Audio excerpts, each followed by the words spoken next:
Ramazon muborak oy. Bizga kelishligi bilan yengil nafas olamiz. Ming afsuski bu oyda qilinadigan amallarning o'rni boshqa amallarga almashib ketgan. Ramazon bu roza tutish oyi emas, balki ochoqbatlik oyi bo'lib qolgan. Allohni yodga olish oyi edi, lekin do'stlarni yodga olish oyiga aylangan. Masjidlarga borib ibodat qilish oyi edi, lekin kafe restoranlarga borib o'tiradigan oy bo'ldi. Ramazon bu Qur'on tilovat qilib o'tiradigan oy edi, lekin telefonlardan bo'shamasdan xabarlarni o'qib o'tiradigan oyga aylandi. Ramazon oyi mana shu amallarni o'z ichiga olganmidi? Bu oyda siz va biz gunohlarimizga tavba qilib, yig'lab duo qiladigan oy emasmidi? Gunohkorlar uchun, buzg'unchilar uchun, hamma uchun. Bu men uchun ham, sen uchun ham imkoniyatdir. Bundan foydalanib, Allohning huzurida sahifamizni pokiza qilaylik. Bu to'g'ri amal qilib qolishlikka bir imkoniyat. Bu oyda o'tmishdagi gunohlar uchun yig'lab tavba qilib, Allohdan so'raydigan oy emasmidi? Mana bu esa Ramazondir. Bu bilan Allohning ulkan xazinasini qo'lga kiritgan bo'lamiz. Endi tasavvur qiling. Bankdan sizga telefon qilib, tez keling, sizning nomingizga hisobot ochamiz dedi. Hisobingizni ulkan summaga to'ldirib beramiz.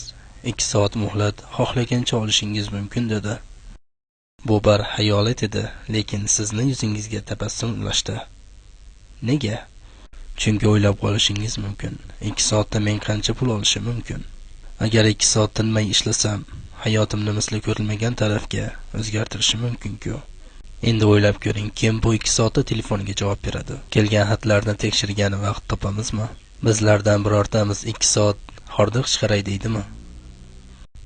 Madomiki har yerda pullar sachrab, oyoqning ostida yotar ekan, hech kim vaqtini zoya ketkazmaydi. Nega endi pul degandagina hamma narsani zo'r tarafini bilamiz? Lekin Ramazon karimga kelganda fikrlar o'zgaradi. Alloh subhanahu va taolo bu muborak oyda jahannamning eshiklari yopiladi va jannatning eshiklari ochiladi degan va Allohning xazinasidan xohlagancha olib oling degan. Payg'ambarimiz sollallohu alayhi vasallam shunday deydi: agar insonlar Ramazon oyini qanchalar ham sharofatli ekanligini bilganlarida, boshqa oylarni ham shunday bo'lishini xohlagan bo'lardilar. Ramazonning har bir kechasi o'zgachadir. Alloh bandalarini do'zaxdan saqlaydigan oy. Va endi akalarim, singillarim aytay, Ramazon oyini qanday o'tkazmoqchisiz? Ramazonda vaqtingizni qanday sarflamoqchisiz? Bu oy o'zgarish oyidir. Buni yomon amallarga to'ldirmang.